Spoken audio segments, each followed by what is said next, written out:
What's up mga suki? Isang araw na naman no, bali ngayon ang video natin ay tungkol sa substitute naman sa may Rolex na GMT.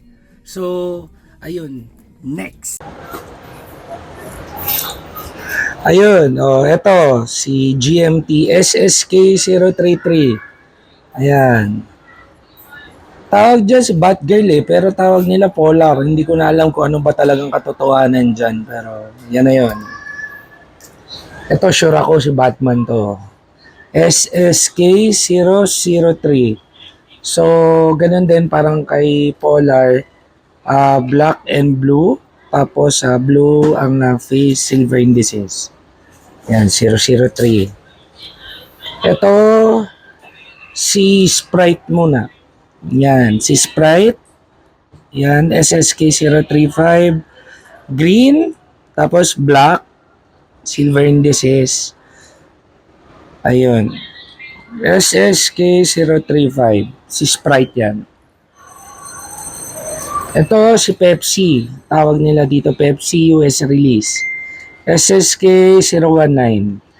Yan, gray, black, tapos yung loob niya, makikita nyo ba guys? Yan. Makikita nyo ito blue. Yung inside. Yan. Tapos red. Tapos yung background niya medyo grayish. Yan. Si Pepsi. US release yan. So, kung naghahanap naman kayo guys ng Explorer. Explorer 2. Ayan. Ito na yun guys. Ito. May color tayo.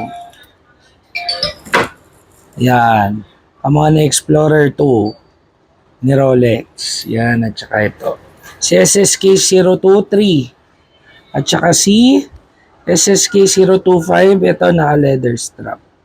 Tapos all black yan. Black face. Ayan. Luminous.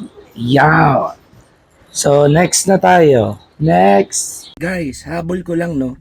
Meron tayo ditong isa pang GMT, yung SSK 036. So may ito po siya. Yan. So guys, sana nag-enjoy kayo sa video. Tapos paki-like, subscribe na rin. Tapos punta lang kayo sa time-lapse no. Kung saan na maraming relo na below SRP at mura. So punta lang kayo guys. See you and happy selling and ano pa ba? Yun lang. Thank you guys. Bye.